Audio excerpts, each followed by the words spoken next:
media hora. Fisiopatología de la hipertensión arterial. Simple. Ustedes ya saben qué se supone que es la hipertensión arterial. Pues es un aumento de la presión arterial. Ya hay producción.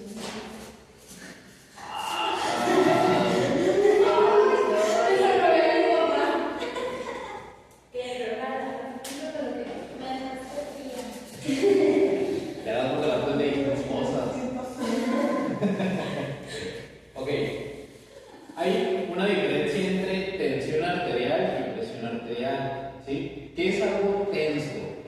Cuando tú estás tenso, ¿cómo andas? Sí, es como una liga. Si tú le estiras, esa liga es tensa, ¿sí? Pierde movilidad. Entonces, la tensión arterial es diferente a la presión arterial. La presión es la fuerza con la que se empuja la sangre, la fuerza con la que viaja.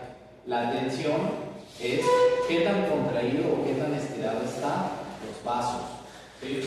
Entre más contracción, está más tenso el vaso, ¿sí? Ok. ¿Qué viene aquí? Te ves atención en pie.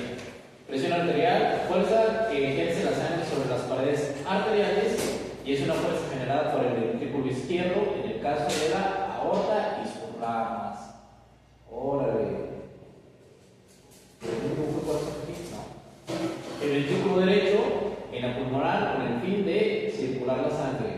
Ok, no sé si sepan cómo funciona el corazón, la neta. ¿Sí saben? Sí, los estudios digo. A ver. ¿De cuál dibujo o otro cuadro?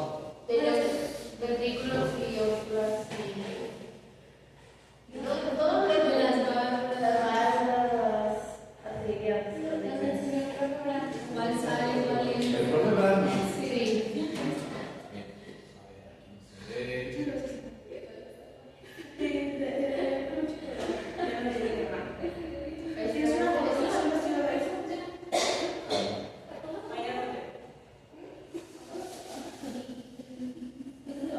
el profe Brandon. ¿Dónde estará?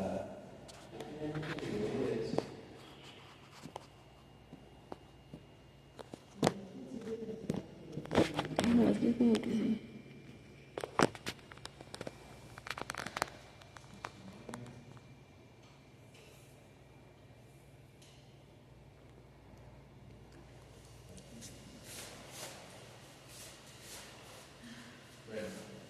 Rápido. ¿Sí vieron lo de esa anatomía cardíaca? Sí. Ok. Aquí tenemos aurícula derecha, sale al ventrículo derecho. Aurícula izquierda sale al ventrículo izquierdo. ¿Sí? ¿Te fijas que son de diferentes colores? Sí. ¿Por qué? Por la oxigenación de la sangre.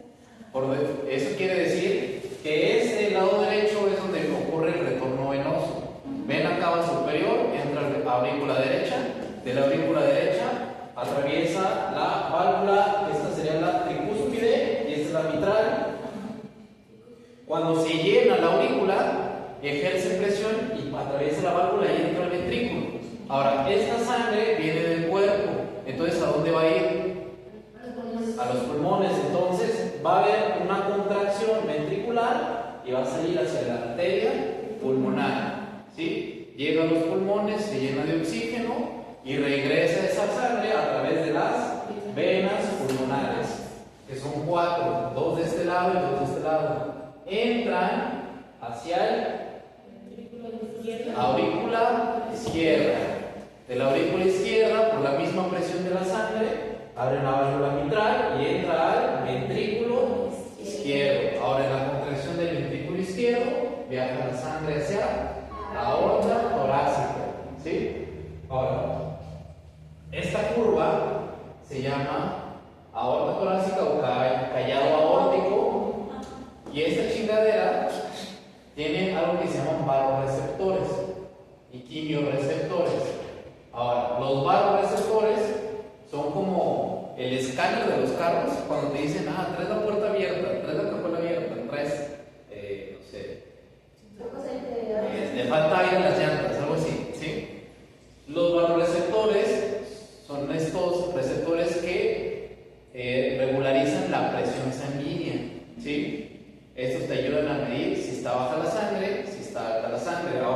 Una de esas presiones es la fuerza con la que el ventrículo izquierdo expulsa el corazón hacia la aorta torácica y de ahí, pues para todas sus ramificaciones. ¿Sí?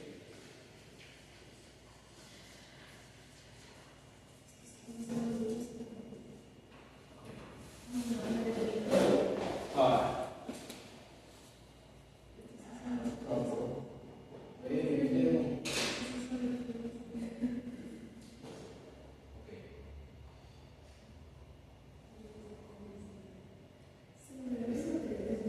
Ok, entonces, la presión arterial consta de dos partes. Una es la fuerza con la que el corazón la expulsa y la otra, ¿cuál sería? A ver, la presión arterial está basada en dos constantes. Una está basada en la fuerza con la que el corazón expulsa sangre y la otra es por dónde viaja la sangre. ¿Sí? ¿Por dónde viaja la sangre? Por las venas y las arterias. Entonces, la presión arterial consta de gasto cardíaco y resistencia periférica, porque la sangre, el flujo de la sangre genera resistencia según la arteria. La arteria tiene movilidad, o se puede dilatar o se puede contraer. Entonces eso genera resistencia. Si se contrae la arteria se hace más tensa. Entonces el aumento de la tensión va a hacer que haya un aumento de presión. Entonces son conceptos muy diferentes. Entonces el gasto cardíaco es la fuerza y la cantidad de sangre bombeada por el corazón hacia la aorta cada minuto. Entonces, del ventrículo izquierdo hacia la aorta y de la aorta, ¡pum!, para todo el cuerpo. Entonces, la cantidad de sangre y fuerza con la que expulse el corazón esa sangre es una de las partes que componen la presión arterial. Y la otra sería la resistencia periférica, la capacidad constrictora o dilatadora de las arteriolas. Y esto puede ser basado por esta madre, eje renina angiotensina. Creo que lo habíamos visto, ¿no? Pero, bueno, y propia del gasto cardíaco, entre otros. Entonces, la presión arterial significa, presión arterial es igual a gasto cardíaco por resistencia periférica total. ¿Sí? Entonces, ¿qué hace referencia? Que a lo mejor mi corazón está expulsando sangre normal, no mucha sangre, pero ¿qué tal si mis vasos o mis arterias están contraídos? Entonces, si mis vasos y mis arterias se contraen, ¿qué va a pasar? Voy a tener más presión sanguínea. Otra sería que a lo mejor mis arterias y mis vasos se encuentran normal, pero tengo taquicardia y mi corazón está latiendo mucho. ¿Qué va a hacer? Aumentar el flujo sanguíneo y eso se va a reflejar con aumento de la presión. Por eso una persona que tome un Monster, que tome un café, que fume un cigarro, no se debería checar la presión. ¿Por qué? Porque son estimulantes cardíacos, van a hacer que mi corazón esté latiendo más, y si me checan la presión, pues lógicamente me va a salir alta, pero porque mi corazón está a madres, pum. ¿Sí? Lo ideal sería pues en reposo, ¿verdad? Normal. Ok. Entonces, ¿qué ocurre cuando una persona tiene hipertensión arterial? Pues es una elevación persistente, no aguda. La presión puede subir y bajar por cualquier chingadera. Que tú vengas corriendo, pum, se te sube la presión arterial. Que tú incluso te estreses para un examen o para una prueba o para algo, o te pongas nervioso, pum, se te sube la presión arterial. Entonces la pinche presión arterial es un signo que es muy variable. ¿Qué tengo que hacer yo para checársela a todos los pacientes? Mínimo de 5 a 10 minutos de reposo total. Si no, no mames, ¿qué tal si este güey llegó corriendo a la consulta porque la agendé a una hora y ya venía tarde? Pues va a llegar todo alterado, no sé, y ahí ya valió madre el error, me va a salir hipertenso y a lo mejor no, nada más venía agitado. ¿Sí?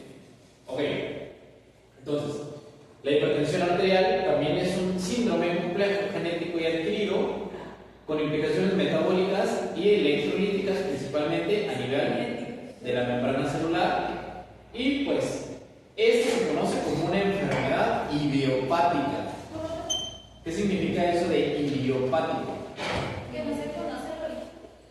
Que no se conoce y es el de hipertensión arterial primaria. Hay dos tipos de hipertensión arterial, primaria y secundaria. ¿Sí? La primaria o idiopática puede tener 1001 causas. ¿Sí? ¿Cuáles son las condicionantes para que a mí se me suba la presión? Edad, entre más viejo, más probabilidad del aumento de presión. El sexo. ¿Cuál creen que sea el sexo dominante? Hombres. Raza, pues todo aquel que no sea caucásico americano está predispuesto a tener hipertensión arterial por temas racistas. Entendemos, ¿verdad? Genética, lógicamente si hay mayor predisposición hereditaria, puedo padecer siempre y cuando todos estos factores detonen ese aspecto genético, entre comillas, ¿verdad? Si yo como de la chingada, si yo estoy en ambientes que, por ejemplo, me generen mucho estrés, que ahorita vamos a hablar, es este pedo de síndrome de adaptación al estrés, factores psicológicos igual, factores psicológicos de mantener estresado el cerebro, a la mente, a las emociones, pueden despertar factores fisiológicos. ¿Alguna vez les ha pasado que cuando se estresan hasta les da diarrea o les duele el estómago o se sienten como enfermos, etcétera, etcétera? Pues son causas psicológicas que desprenden factores físicos. ¿Sí? Qué raro que cuando yo voy a hacer un examen me da diarrea un pinche de antes, ¿verdad? Pues es por ese estrés que te produce factores fisiológicos, como esa colitis nerviosa, ¿verdad? Ok, bueno, la genética, lógicamente, si una persona tiene antecedentes heredofamiliares de hipertensión arterial, pues tiene el doble de probabilidad de ser hipertenso. ¿Sí? Factores ambientales, principalmente alimenticios, el consumo excesivo de sal, el consumo excesivo de alcohol, el consumo excesivo de calcio, potasio y magnesio, el sobrepeso y el tabaco son factores de riesgo para tener hipertensión arterial. Entonces hay un chingo de causas, el pedo es cuál va a ser la culpable. ¿Sí? El consumo excesivo de café y tés, el sedentarismo y el ejercicio físico. No existen lógicamente pruebas que digan que el ejercicio físico sí puede demostrar un aumento de la presión arterial, pero se pueden ver diferentes estudios donde aumenta el tamaño del corazón, que se llama cardiomegalia, ¿sí? Y eso me puede producir una insuficiencia cardíaca. Entonces, por ejemplo, si yo tengo sobrepeso y no obesidad y tengo hipertensión, se supone que se le hace ejercicio tiene más el corazón y... No, este de ejercicio físico es en atletas de alto rendimiento, ¿sí? Sí. Cualquier persona va a estar en cardiomegalia. Entonces, güeyes, pues, el corazón, o sea, vamos a suponer que tú haces ejercicio para vivir y el corazón es un músculo. Entonces, la adaptación va a ser que muy probablemente se pueda hipertrofiar. Lógicamente depende mucho del deporte, depende mucho de la intensidad del deporte, pero en atletas de alto rendimiento sí se puede observar que hay muchos casos de cardiomegalia. También fisicoculturistas, pero ellos porque toman esteroides. Sí, bueno, muchas cosas, ¿verdad? Años. A menos de que sean nazcas así. Años.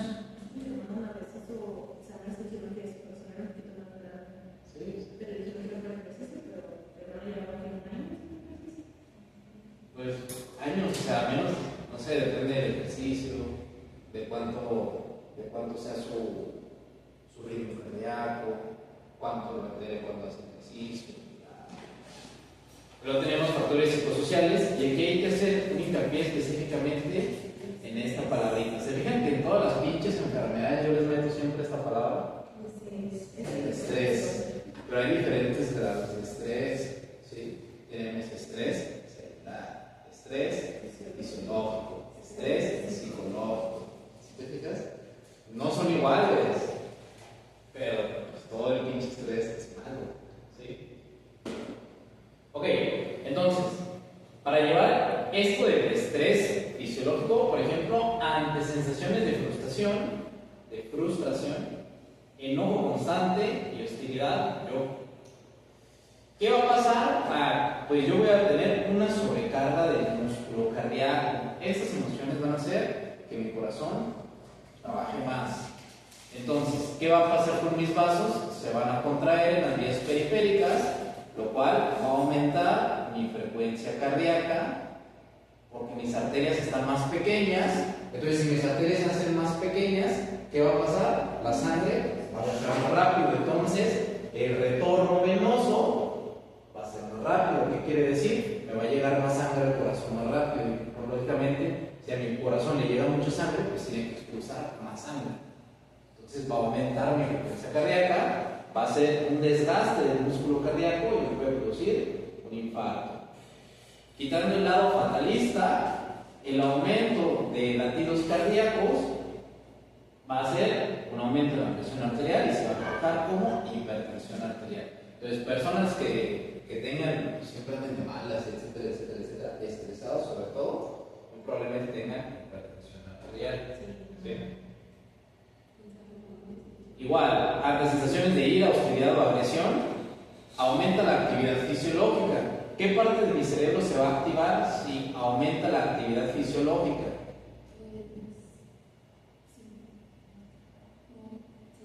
Sí. Si aumenta mi actividad fisiológica, voy a entrar en modo acción rápida o refleja, lo cual activa el sistema nervioso central, el sistema nervioso autónomo, y activa entonces el sistema nervioso simpático a través del bulbo raquídeo en las asas descendentes de la corteza cerebral, lo que va a hacer que aumente mi presión arterial. Entonces, ¿te fijas cómo las emociones, la agresión, incluso el miedo, puede hacer que el ritmo cardíaco cambie o tu presión arterial cambie? Entonces, soy hipertenso, no, a lo mejor estás estresado. ¿Sí? Ahora, el problema aquí es cuando te acostumbras a ese pinche ritmo de vida. ¿Sí?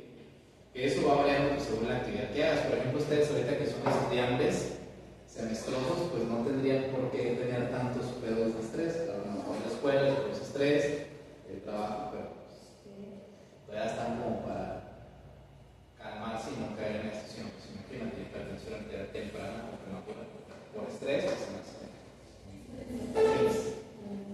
Por eso da ahí. Sí, pero ¿verdad? Ok, síndrome de adaptación de Selye, que este es el síndrome de adaptación a estrés. Es decir, si yo vivo bajo situaciones de estrés de forma constante, ¿qué va a pasar? Pues me voy a acostumbrar.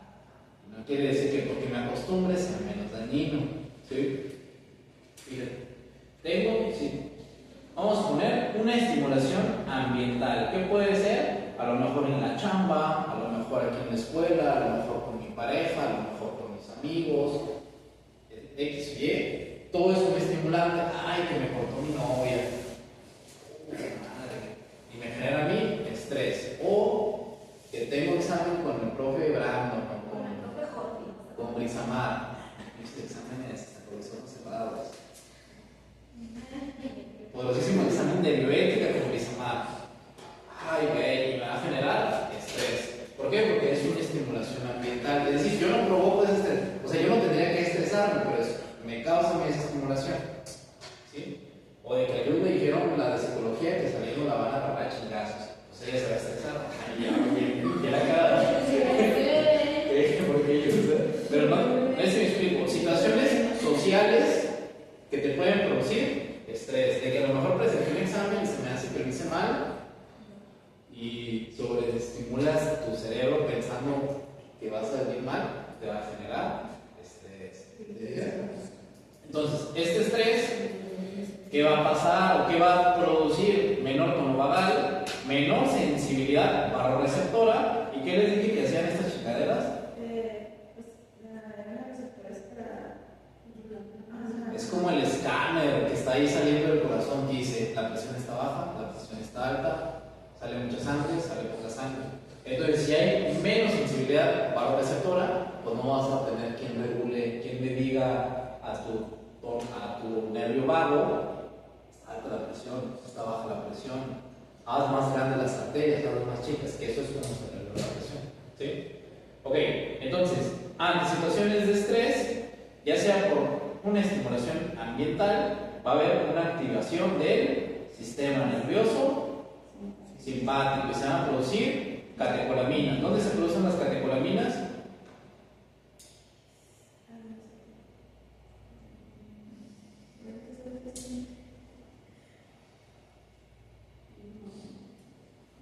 ¿Cuáles son las catecolaminas? Las hormonas más activas. ¿Cuáles? La suprarrenal, ¿no? En la glándula suprarrenal, es correcto. ¿Cuáles? Adrenalina, noradrenalina y dopamina. ¿Sí? La que va a hacer su desmadrito va a ser la adrenalina, ¿sí? O epinetrina, como se le conoce. ¿Qué va a hacer? Va a aumentar la presión arterial. Para explicación rápida, la adrenalina va a llegar al corazón y va a aumentar la recepción beta-adrenérgica. ¿Sí? ¿Qué quiere decir? Aquí a la izquierdita, catecolamina, ¿cuál es? La adrenalina, ¿verdad? Esta adrenalina va a aumentar la capacidad o la actividad receptora beta-adrenérgica. En el corazón tú tienes receptores beta 1 y beta 2. Esos receptores son los que estimulan la función cardíaca. Entonces, si yo tengo mucha adrenalina, va a llegar al receptor beta. Y si llega al receptor beta la adrenalina, ¿qué le va a hacer al corazón? Lo va a estimular a que empiece a latir más. ¿Sí? Entonces va a aumentar la presión arterial porque aumenta la frecuencia cardíaca y aumenta la volemia o el volumen sanguíneo. ¿Sí? Porque se activan otras vías reflejas. Ahora, mayor aumento de la contractilidad cardíaca y mayor vasodilatación. ¿Sí? Ok, entonces, si se mantiene la situación de estrés activa, ¿cómo voy a mantener la situación de estrés? ¿Qué va a producir mi cuerpo? Cortisol. ¿Sí? Entonces, muchas de las enfermedades más o menos tienen la función fisiológica hormonal muy similar. ¿Sí? Rápido, el pinche ejemplo perfecto. Si yo estoy estresado, ¿qué tengo? Cortisol. ¿Dónde se produce el cortisol? La glándula suprarrenal también, al igual que las catecolaminas. Y el cortisol va a hacer que éstas se mantengan en producción. Va a haber una prevalencia de catecolaminas porque todavía está la situación de estrés. Todavía tenemos que estar así. ¿Sí? Y esto va a ser hipertensión arterial. Y esta ya es una patología crónica, crónico-degenerativa. Desde el diagnóstico llama. ¿Sí? Ok, entonces en el síndrome de adaptación de serie, cuando se desencadena el sentimiento de frustración o pérdida de control, va a haber una disminución, puede haber una hiperactividad del eje hipotalámico, el cual me puede llevar a un aumento de la actividad alfa-adrenérgica, que esta promueve la vasoconstricción. Si es beta-adrenérgica, ¿qué haría? Lo contrario a la vasoconstricción, es decir, aumenta la capacidad vasodilatadora. ¿Sí? Ok, entonces factores determinantes del gasto cardíaco. Gasto cardíaco, ya hemos dicho, la cantidad de sangre que expulsa el corazón. ¿Sí? Rápido para que lo recuerden. Llega aquí, y aquí ¿qué tenemos? La aurícula derecha, viene de la vena cava superior. Y luego se va a llenar de sangre en esta fase de recarga. ¿Y a dónde va a pasar? Al ventrículo izquierdo. Igual el ventrículo derecho. De este ventrículo derecho, a través de la contracción, pasó a ir a la arteria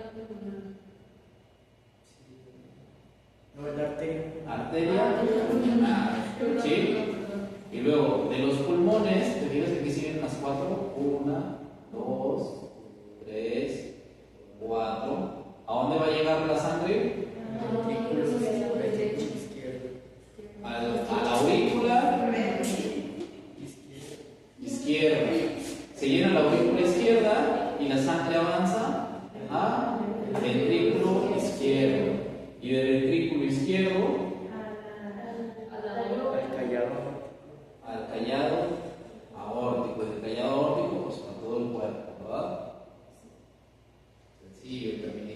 Ok. Entonces, el gasto cardíaco depende del volumen sistólico, la cantidad de sangre que llega a la fase de precarga, poscarga y la contractilidad. Precarga, poscarga, contracción, la capacidad, cuántas veces se va a contraer el corazón y cuánta sangre llega. ¿De qué está hecha la sangre? Agua y plasma es lo mismo. El plasma es 90% agua. Ok, entonces nada más es plasma y células. Y en el plasma ya tienes todo el desmadre: enzimas, hormonas, glucosa, proteínas, grasas, bla, bla, bla, minerales, electrolitos, etc. Pero todo eso está en el plasma. Y la otra parte son células. ¿Cuál es más fácil que suba? ¿El plasma o las células? El plasma. ¿Por qué? Porque casi en su totalidad está hecho de agua. Entonces, si yo empiezo a tener problemas renales y hay mucha reabsorción de sodio, no va a haber edema, porque la sangre entra primero, porque el agua entra primero a la sangre, ¿sí? Cuando hay edema, ¿de dónde sale esa agua? De la sangre, ¿sí? Entonces, cuando estamos hablando del volumen sistólico, vamos a hablar también del volumen sanguíneo, de la cantidad de sangre. Si hay mucha sangre, si tú tienes mucha presión de agua en tu casa, ¿cómo sale cuando abres la llave? A madres, ¿verdad? Si yo tengo mucha sangre en mi cuerpo, pues ¿cómo va a ir esa sangre dentro de mi arteria? A madres también, porque hay un chingo de agua, ¿sí? Si a mí me falta agua, ¿cómo va a ir mi sangre? Pues muy lento, porque no hay tanta agua, que eso se llama hipovolemia.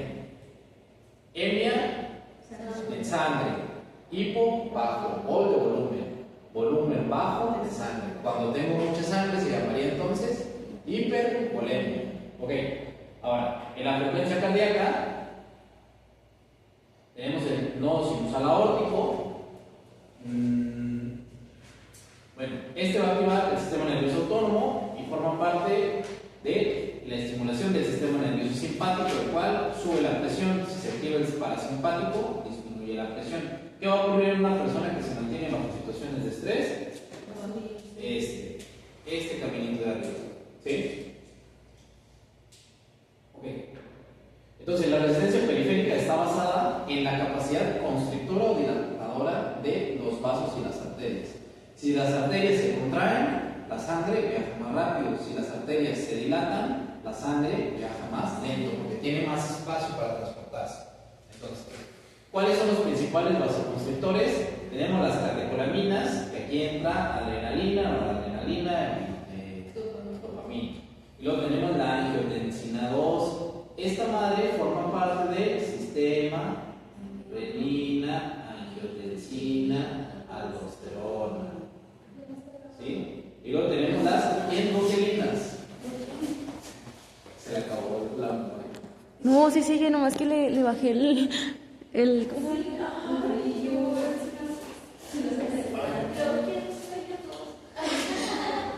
Ok. Endotelinas, ¿dónde crees que estén? Si estamos hablando de los vasos.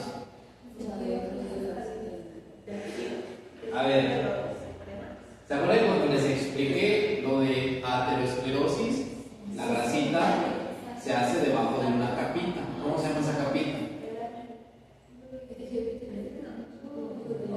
Endotelial. Entonces, las endotelinas, ¿quién las va a producir? El endotelio. ¿Sí? ¿Qué va a producir? ¿Qué puede pasar cuando tengo muchas endotelinas? Algo que se llama disfunción endotelial, muy similar a la aterosclerosis, pero es una inflamación. ¿Sí? Que en vez de grasa van a ser células blancas.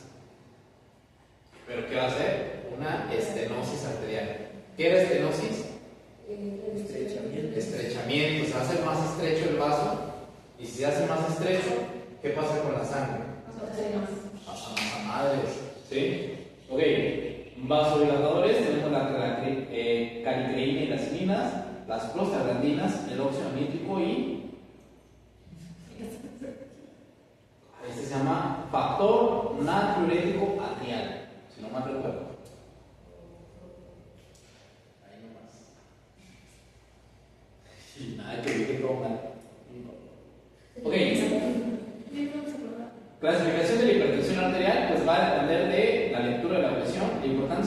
lesiones orgánicas y la etiología.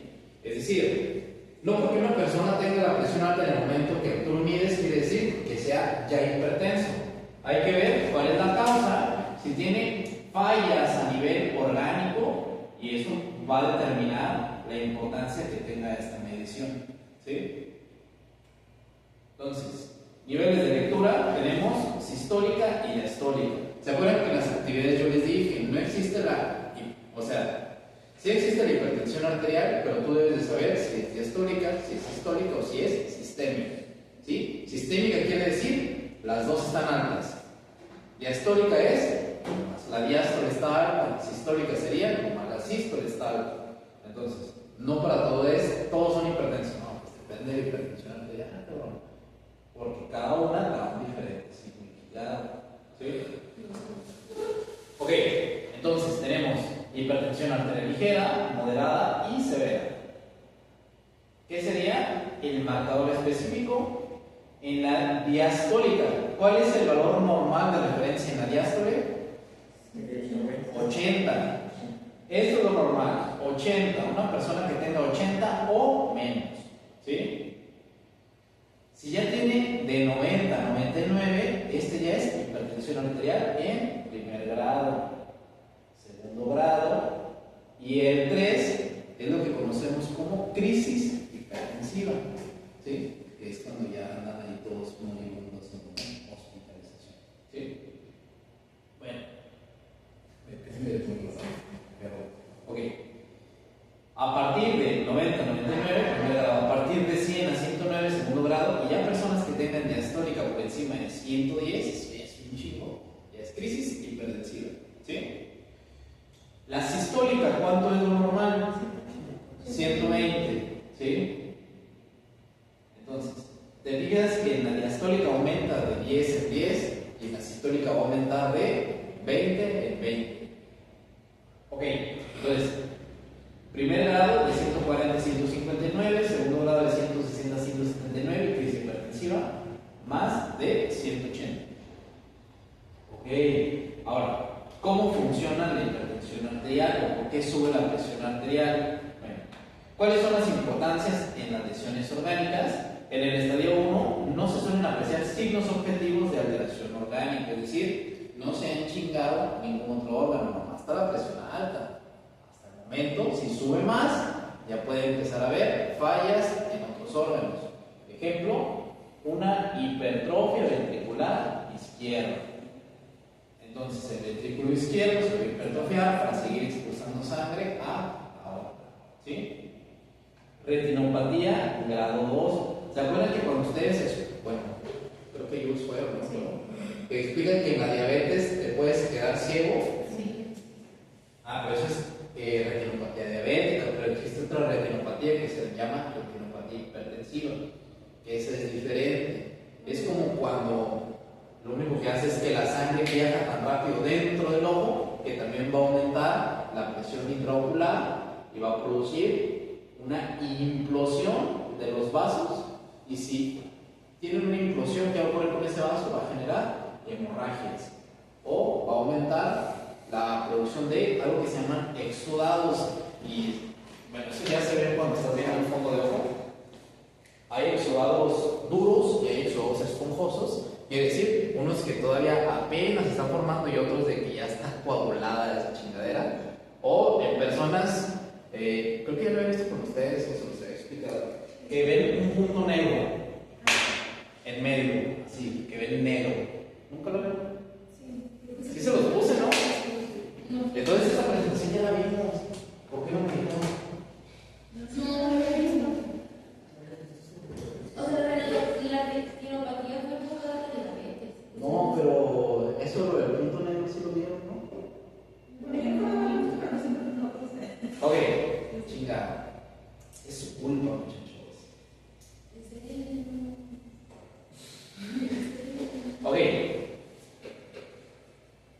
¿Qué puede pasar? Me puede dar una hemorragia en el humor vítreo, se llama, que es en el hueco del ojo. Se genera una hemorragia, se genera una cicatrización, un coágulo, y por ende la luz que entre no va a poder pasar en esa parte específica del ojo, en esa parte del fondo de ojo, entonces ahí no me va a proyectar imagen. Entonces voy a ver negro un hueco. Es decir, si yo veo a Jules, a lo mejor en toda su cara yo veo negro, porque en el centro de mi ojo no puedo ver así de frente, no sé si me explico. Ok, a ver si lo tengo aquí.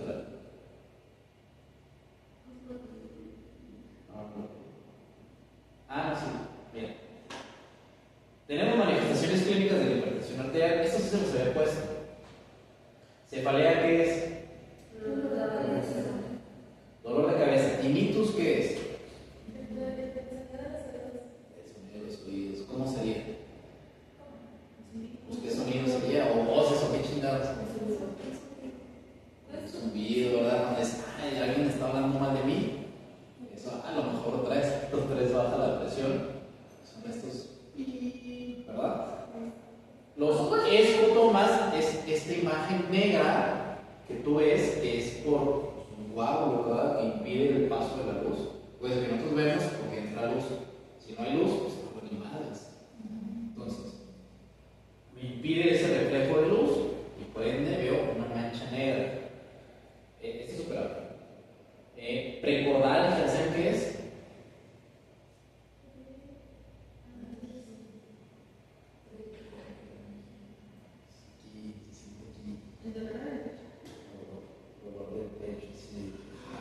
¿Nunca han visto películas de las personas cuando, ay, le dan un infarto al actor o al villano y se empiezan a agarrar aquí así? Porque se siente pectoral, el dolor en la parte pectoral que puede irradiar a otras partes. Parestesia, ¿qué dijimos que era? No, yo digo otra cosa. Parestesia. Estas madres pueden producir parestesia.